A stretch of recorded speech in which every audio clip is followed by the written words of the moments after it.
एक दिन की बात है, बादशाह अकबर की राजसभा में एक ज्ञानी पंडित आया हुआ था। वह कुछ सवालों के जवाब बादशाह से जानना चाहता था, लेकिन बादशाह के लिए उसके सवालों का जवाब देना मुश्किल हो गया। इसलिए उन्होंने पंडित के सवालों के जवाब देने के लिए बीरबल को आगे कर दिया।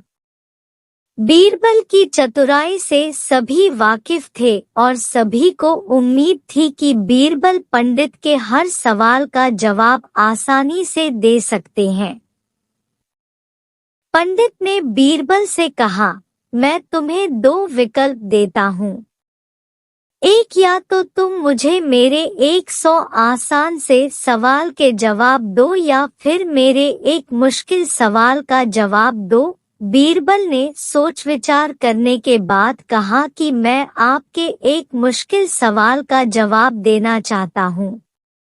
फिर पंडित ने बीरबल से पूछा, तो बताओ मुर्गी पहले आई या अंडा? बीरबल ने तुरंत पंडित को जवाब दिया कि मुर्गी पहले आई। फिर पंडित ने उनसे पूछा कि तुम इतनी आसानी से कैसे बोल सकते हो कि मुर्गी पहले आई? इस पर बीरबल ने पंडित से कहा कि यह आपका दूसरा सवाल है और मुझे आपके एक सवाल का ही जवाब देना था। ऐसे में पंडित बीरबल के सामने कुछ बोल नहीं पाया और बिना बोले ही दरबार से चला गया। बीरबल की चतुराई और अक्लमंदी को देखकर अकबर हमेशा की तरह ही इस बार भी बहुत खुश हुए।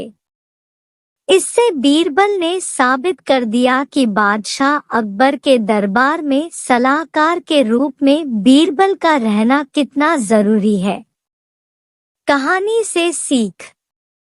सही तरह से दिमाग लगाने और संयम रखने से हर सवाल का जवाब और हर समस्या का हल मिल सकता है। बादशाह अकबर अक्सर कई समस्याओं पर बीरबल के साथ चर्चा किया करते थे और साथ ही उनकी बुद्धि की परीक्षा भी लिया करते थे। वहीं बीरबल भी हर समस्या का समाधान बड़े ही रोचक तरीके से करते थे। एक बार की बात है, महाराज अकबर और बीरबल दोनों शाही बगीचे में टहल रहे थे। दोनों के बीच किसी गंभीर मुद्दे पर चर्चा हो रही थी कि तभी अचानक बादशाह अकबर के दिमाग में बीरबल की परीक्षा लेने की सूझी। बादशाह अकबर ने पास में पड़ी हुई एक लकड़ी की ओर इशारा करते हुए बीरबल से पूछा, बीरबल एक बात बताओ, ये जो सामने लकड़ी पड़ी हुई है, क्या तुम इसे बिना काटे छोटा कर सकते हो? बीरबल बादशाह अकबर के मन की बात समझ गए और वो लकड़ी बादशाह अकबर के हाथ में देते हुए बोले, जी महाराज, मैं इस लकड़ी को छोटा कर सकता हूँ। बादशाह अकबर बोले, वो कैसे भला? तब बीरबल ने वहीं पास में पड़ी हुई एक बड़ी लकड़ी उठाई और बादशाह अकबर को पकड़ाए हुए पूछा, महाराज, इनमें से छोटी लकड़ी कौन सी है?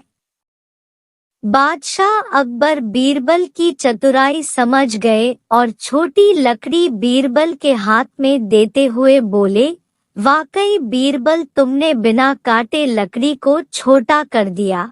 इसके बाद दोनों जोर जोर से हंसने लगे। कहानी से सीख।